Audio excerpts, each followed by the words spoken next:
So Tirumala Tirupati దేవస్థానం వారు ఆగస్టులో స్వామివారి దర్శనం కోసం అయితే టోకెన్లను విడుదల చేయడం జరిగింది.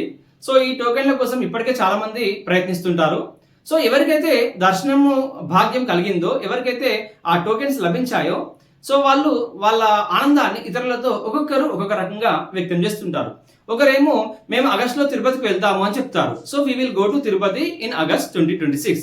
మరొకరేమో మేము ఆగస్టులో తిరుపతికి వెళ్తున్నామని చెప్తారు. అంటే ఇంకా కొంచెం ఎక్సైటింగ్ గా, అంటే we will be going to Tirupati in August 2026. So ఇక్కడ ఆగస్ట్ అనేది ఇప్పుడా కాదు కదా. సో ఇప్పుడు అంటే ఏంటిది, ఇది మే మంత్.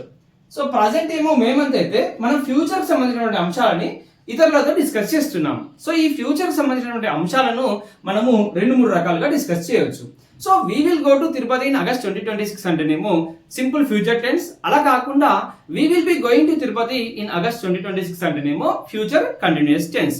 సో ఏదైనా ఒక పని ఫ్యూచర్ లో కొనసాగుతూ ఉన్నట్లయితే సో అలాంటి అంశాలని మనం ఫ్యూచర్ కంటిన్యూస్ టెన్స్ ద్వారా డిస్కస్ చేయడం జరుగుతుంది. మరి ఈ ఫ్యూచర్ కంటిన్యూస్ టెన్స్ బదులుగా ఇంకా ఏమైనా ఆల్టర్నేటివ్ టెన్సెస్ మనం యూజ్ చేయొచ్చా?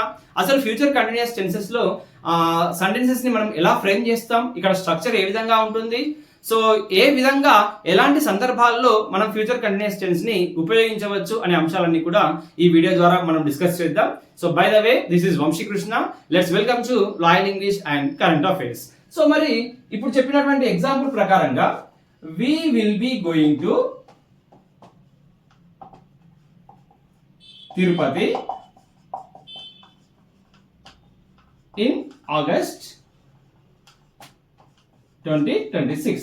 సో ఇక్కడ ఈ సెంటెన్స్ కనుక మీరు అబ్జర్వ్ చేసినట్లయితే వి అనేది సబ్జెక్ట్స్, విల్ బి అనేది హెల్పింగ్ వర్బ్, అండ్ గోయింగ్ అంటే work form in ing form. So structure ఏ విధంగా ఉంటుంది అంటే subjects, will be or shell be అనే హెల్పింగ్ వర్బ్ కూడా ఉంటుంది ఇక్కడ.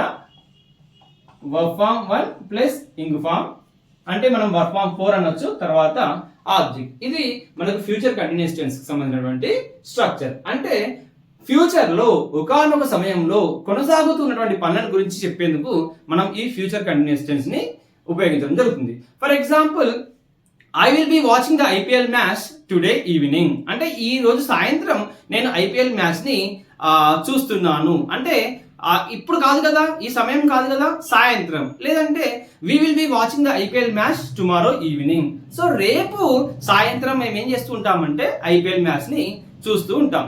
ఫర్ ఎగ్జాంపుల్, ఇప్పుడు ఈ సమయంలో మీరు ఏం చేస్తున్నారు అనేది ఎవరికి వాళ్ళు తెలుసు. మరి రేపు ఈ సమయానికి మీరు ఏం చేస్తూ ఉంటారు, ఒక క్వశ్చన్ వేసుకోండి. So by this time tomorrow I will be eating, by this time tomorrow I will be writing, by this time tomorrow I will B drinking milk, by this time tomorrow I will be traveling, by this time tomorrow I will be watching the cricket, by this time tomorrow I will be meeting my friends. ఇట్లా మనం రకరకాలుగా చెప్పుకోవచ్చు. For example, ఈ మధ్య కాలంలోనే TSPC సంబంధించినటువంటి notifications ని విడుదల చేస్తామని గవర్నమెంట్ అనౌన్స్ చేయడం జరిగింది. సో ఇందుకు సంబంధించి ఏజ్ రిలాక్సేషన్ సంబంధించినటువంటి జీవో కూడా విడుదల కావడం జరిగింది. సో గవర్నమెంట్ ఒకటి తర్వాత ఒకటి నోటిఫికేషన్స్ అయితే విడుదల చేస్తుందని అందరూ ఎదురు చూస్తున్నారు. So TSPSC will be releasing the notifications soon. అంటే భవిష్యత్తులో ఒకటి తర్వాత ఒకటి టిఎస్పిఎస్సి నోటిఫికేషన్స్ అయితే రిలీజ్ చేస్తూ ఉంటుంది. సో ఇలా మనము చాలా అర్థాలలో ఈ ఫ్యూచర్ కంటిన్యూస్ టెన్స్ ని ఉపయోగించవచ్చు. అయితే ఈ ఫ్యూచర్ కంటిన్యూస్ సంబంధించినటువంటి సెంటెన్సెస్ ని మనం ఇంకా వేరే రకంగా ఎలా రాయొచ్చు అంటే ప్రజెంట్ కంటిన్యూస్ టెన్స్ లో కూడా రాయవచ్చు.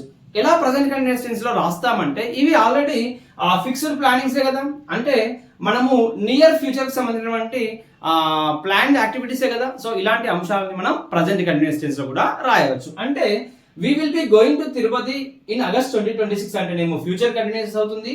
అలా కాకుండా we are going to Tirupati in August 2026 ఇట్లా అంటేనేమో ప్రజెంట్ కంటిన్యూస్ టెన్స్ అవుతుంది. సో ఇలా కూడా మనము రాయొచ్చు.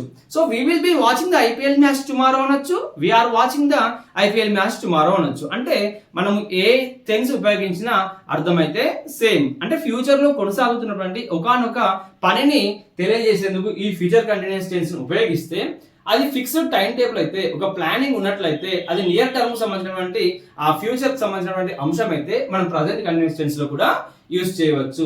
అంతేకాకుండా సింపుల్ గా సింపుల్ ఫ్యూచర్ లో చెప్పాలంటే we will go to Tirupati అన్నాం కదా. మరి సింపుల్ ఫ్యూచర్ కి ఫ్యూచర్ కంటిన్యూస్ కి డిఫరెన్స్ ఏంటంటే ఒక 4 సెంటెన్సెస్ ఇచ్చాను. 2 సెంటెన్సెస్ ఏమో మనకు ఆ సింపుల్ ఫ్యూచర్ టెన్స్ లో ఉంటే 2 సెంటెన్సెస్ ఏమో ఫ్యూచర్ కంటిన్యూస్ టెన్స్ లో ఉన్నాయి. మరి ఈ సింపుల్ ఫ్యూచర్ సెంటెన్సెస్ కి ఫ్యూచర్ కంటిన్యూస్ సెంటెన్సెస్ కి డిఫరెన్స్ ఏంటంటే సింపుల్ ఫ్యూచర్ ఏమో ఫోకస్ ఆన్ కంప్లీషన్ అనేది సూచిస్తుంది, అంటే ఏదైనా ఒక పనిని మేము చేస్తాము అని తెలియజేస్తుంది. అలా కాకుండా ఫ్యూచర్ కంటిన్యూస్ ఏం చెప్తుంది అంటే ఒక పనిని కొనసాగించడం అనే అర్థాన్ని ఇస్తుంది. చూద్దాం ఇప్పుడు. ఐ విల్ ప్రిపేర్ అంటే నేను ప్రిపేర్ అవుతాను, అంటే నేను ఒక యాక్షన్ డిసైడ్ అయ్యాను, సో అది పూర్తి చేసి తీరుతాను. అలా కాకుండా I will B preparing, so ఇక్కడ ఒక యాక్షన్ నేను చేస్తూ ఉంటాను. So here continuation of the action in the future is discussed in the sentence. అదే విధంగా I will play cricket tomorrow, నేను రేపు క్రికెట్ ఆడుతాను, అంటే నేను డిసైడ్ అయ్యాను ఏమని, రేపు క్రికెట్ ఆడాలని. సో మా ఫ్రెండ్స్ తో చెప్తున్నాను లేదా మా కజిన్స్ తో చెప్తున్నాను నేను రేపు క్రికెట్ ఆడుతాను అని. సో ఇక్కడ నా ఫోకస్ దేని మీద ఉంటుంది, completion of this game tomorrow అనే దానిపైన ఉంటుంది. అలా కాకుండా I will be playing cricket tomorrow, నేను రేపు క్రికెట్ ఆడుతూ ఉంటాను. సో ఇక్కడ నేను రేపు క్రికెట్ ని ఎంజాయ్ చేస్తూ ఉంటాను. సో ఇక్కడ continuation of the work in the future అనేది మనకు ఫ్యూచర్ కంటిన్యూస్ టెన్స్ సూచిస్తుంది. సో ఇక్కడ సింపుల్ ఫ్యూచర్ అంటేనేమో focusing the work to complete, whereas future continuous tense ఏమో focusing the work to continue అనేది మనకు తెలియజేస్తుంది. అయితే ఈ నియర్ ఫ్యూచర్ సంబంధించినటువంటి అంశాలని మనం ఫ్యూచర్ కంటిన్యూస్ టెన్స్ లో చెప్పవచ్చు, at the same time present continuous tense లో కూడా చెప్పవచ్చు. అంటే I will be playing cricket tomorrow బదులుగా I am playing cricket tomorrow లేదా I am going to play cricket tomorrow ఇలా కూడా మనం చెప్పవచ్చు. అయితే ఇక్కడ విల్ బి అనే హెల్పింగ్ వర్బ్ ఉంది కదా, సో ఈ విల్ బి బదులుగా మనం షెల్ బి అనే వర్బ్ కూడా యూజ్ చేయొచ్చు అని చెప్పాను కదా. మరి షెల్ బి ఎప్పుడు యూజ్ చేస్తామంటే ఫస్ట్ పర్సన్ కి మాత్రమే యూజ్ చేస్తాం, ఐ లేదా వి.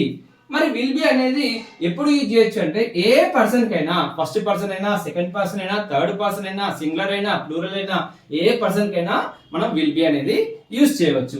సో ఈ విధంగా మనము ఈ స్ట్రక్చర్ ను ఫాలో అవుతూ సెంటెన్సెస్ ఫ్రేమ్ చేస్తూ ఫ్యూచర్ లో నేను ఈ సమయానికి ఇలా చేస్తుంటాను అలా చేస్తుంటాను అని చెప్తే ఇది ఫ్యూచర్ కంటిన్యూస్ టెన్స్. అయితే మనము డైరీ జనరల్ గా రాస్తాం. డైరీ జనరల్ లో ఎలా రాస్తాం, మనం గడిచిపోయిన అంశాలను గురించి రాస్తూ ఉంటాం. అది సింపుల్ పాస్ట్ లో కావచ్చు లేదా పాస్ట్ కంటిన్యూస్ టెన్స్ లో కావచ్చు. అలా కాకుండా ఫ్యూచర్ కంటిన్యూస్ టెన్స్ ను బేస్ చేసుకుని కూడా మన డైరీని రాయొచ్చు. అలా ఎలా రాస్తామంటే మనం జనరల్ గా అబ్దుల్ కలాం గారు ఏం చెప్పారు, కళలు కనండి వాటిని సాధించే వరకు విశ్రమించకుండా పోరాడండి అని. సో నేను రేపు మార్నింగ్ ఇన్ని గంటలకు లేస్తాను, లేచిన తర్వాత ఈ టైం నుంచి ఈ టైం వరకు ఈ పని చేస్తుంటాను, ఆ తర్వాత నేను ఏం చేస్తుంటానని ఒకటి తర్వాత ఒకటి మీరు ఒక ప్లానింగ్ మొదలే వేసుకోండి. So I will be walking tomorrow in the morning, after 1 hour I will be playing cricket. ఇట్లా మీరు ఏమేం చేస్తుంటారు అనేది మీ డైరీలో రాసుకుంటే కూడా, రాసుకున్న సెంటెన్సెస్ ని ప్రాక్టీస్ చేస్తే కూడా మీ డైలీ కమ్యూనికేషన్ స్కిల్స్ ని డెవలప్ అయితే చేసుకోవచ్చు. సో ఇవి ఫ్రెండ్స్ ఫ్యూచర్ కంటిన్యూషన్ సంబంధించినటువంటి అంశాలు. సో ఈ వీడియో కనుక మీకు నచ్చినట్లయితే, మీకు హెల్ప్ఫుల్ అవుతుంది అనిపిస్తే మీరైతే ఈ వీడియోకి అయితే తప్పనిసరిగా ఒక లైక్ ఇవ్వండి. అదేవిధంగా ఇంగ్లీష్ కి సంబంధించి ఇబ్బందులు పడుతున్నటువంటి మీ ఫ్రెండ్స్ కి లేదా కాంపిటేటివ్ ఎగ్జామ్స్ కి ప్రిపేర్ అవుతున్నటువంటి మీ ఫ్రెండ్స్ కి ఈ వీడియోని అయితే తప్పనిసరిగా షేర్ చేయండి. So that it will be helpful to your friends also. So thank you.